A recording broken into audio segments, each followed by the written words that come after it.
mencintai Nabi. Bacalah. Baca? Bacalah. Baca apa, Mila? Baca surah Al-Alaq. Wahyu pertama Nabi kita. Dah tahu? Jom baca Al-Quran. Drill class. Bismillahirrahmanirrahim.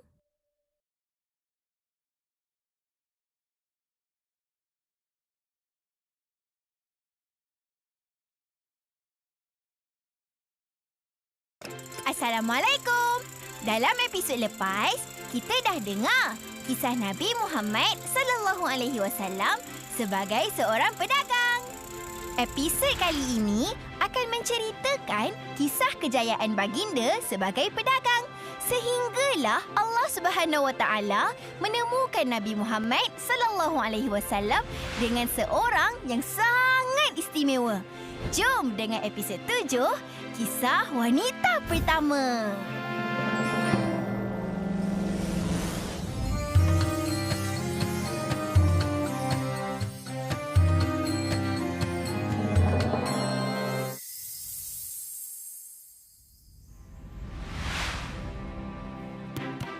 Seperti dalam surah Quraisy, aktiviti perdagangan ini merupakan salah satu sumber ekonomi utama dan sekaligus menjadi budaya kehidupan Arab Quraisy di kota Mekah.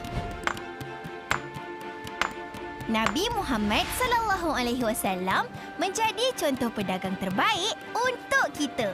Baginda ini terkenal sebagai lelaki yang jujur, amanah dan bertanggungjawab ketika berdagang.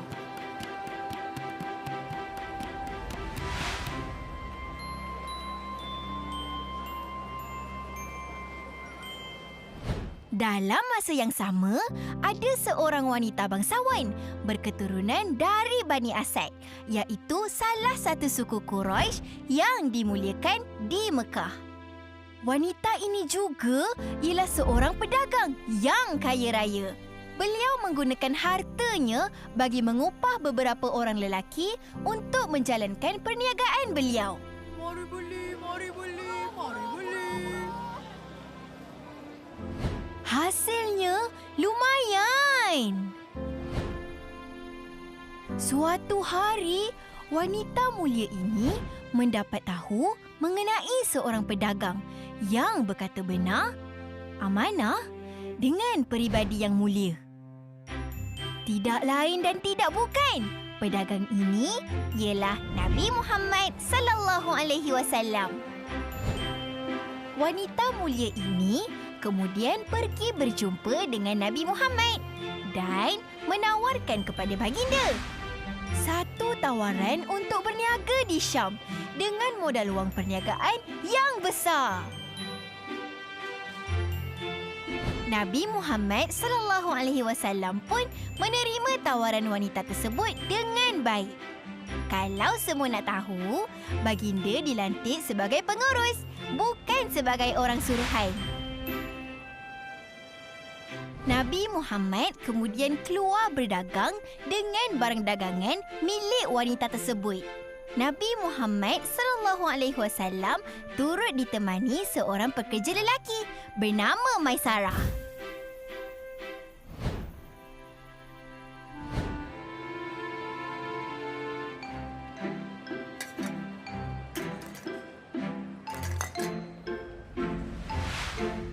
Setelah Nabi Muhammad sallallahu alaihi wasallam pulang dari Syam, baginda terus menyerahkan segala harta dan keuntungan milik wanita mulia. Sebenarnya, wanita ini menerima keuntungan yang sangat besar dan berlipat kali ganda. Kesemuanya ini hasil daripada sifat amanah dan jujurnya baginda Nabi Muhammad sallallahu alaihi wasallam sebagai pedagang. Kejayaan Nabi Muhammad membawa keuntungan yang luar biasa itu telah membuat wanita mulia kagum dengan baginda. Siapakah wanita ini?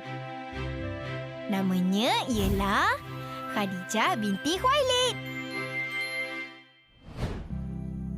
Kalau semua nak tahu, Khadijah radhiyallahu anha ialah wanita yang sangat terkenal di kalangan bangsawan Quraisy. Terdapat ramai pembesar Quraisy yang berhasrat untuk mengahwini Khadijah radhiyallahu anha. Tapi beliau menolak. Kali ini, hati Khadijah radhiyallahu anha sudah tertarik kepada Nabi Muhammad sallallahu alaihi wasallam.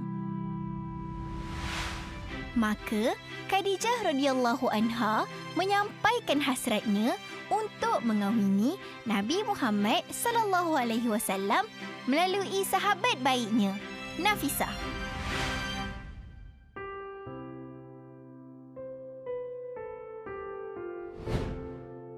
Niat murni ini diterima dengan baik.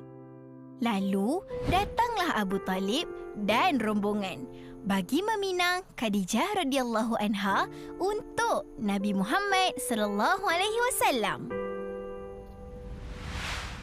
Maka berlangsunglah penyatuan dua hati, sebuah perkahwinan yang ditakdirkan Allah Subhanahu wa taala.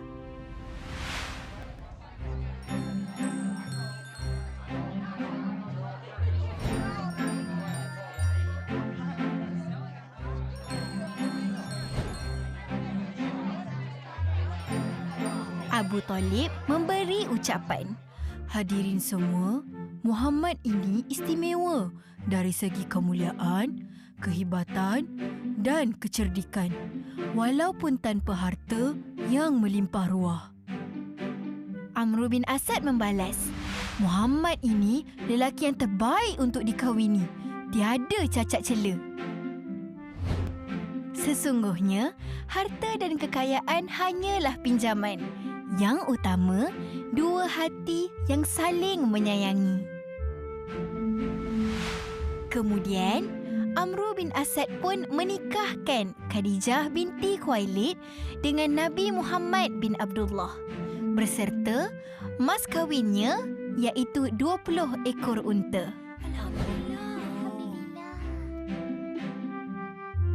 Alhamdulillah, syukur. Nabi Muhammad sallallahu alaihi wasallam berkahwin ketika umur baginda 25 tahun. Hasil perkahwinan mereka dikurniakan 6 orang anak. 2 anak lelaki iaitu Qasim dan Abdullah. Manakala 4 lagi perempuan, Zainab, Ruqayyah, Ummu Kulthum dan Fatimah. Khadijah radhiyallahu anha merupakan wanita yang sangat istimewa dalam kehidupan Nabi Muhammad sallallahu alaihi wasallam. Ada hadis yang meriwayatkan, "Inni qad ruziqtu hubbaha." Sesungguhnya aku telah dikurniakan perasaan cinta terhadap Khadijah. Khadijah radhiyallahu anha juga seorang yang sangat pemurah. Khadijah ini bukan sahaja seorang usahawan yang berjaya, bahkan beliau juga ialah hartawan yang sangat dermawan. Subhanallah, hebatnya Khadijah. Jom semua kita contohi Khadijah radhiyallahu anha, hartawan yang dermawan. Allah Subhanahu wa taala suka bila kita berkongsi rezeki dengan orang lain.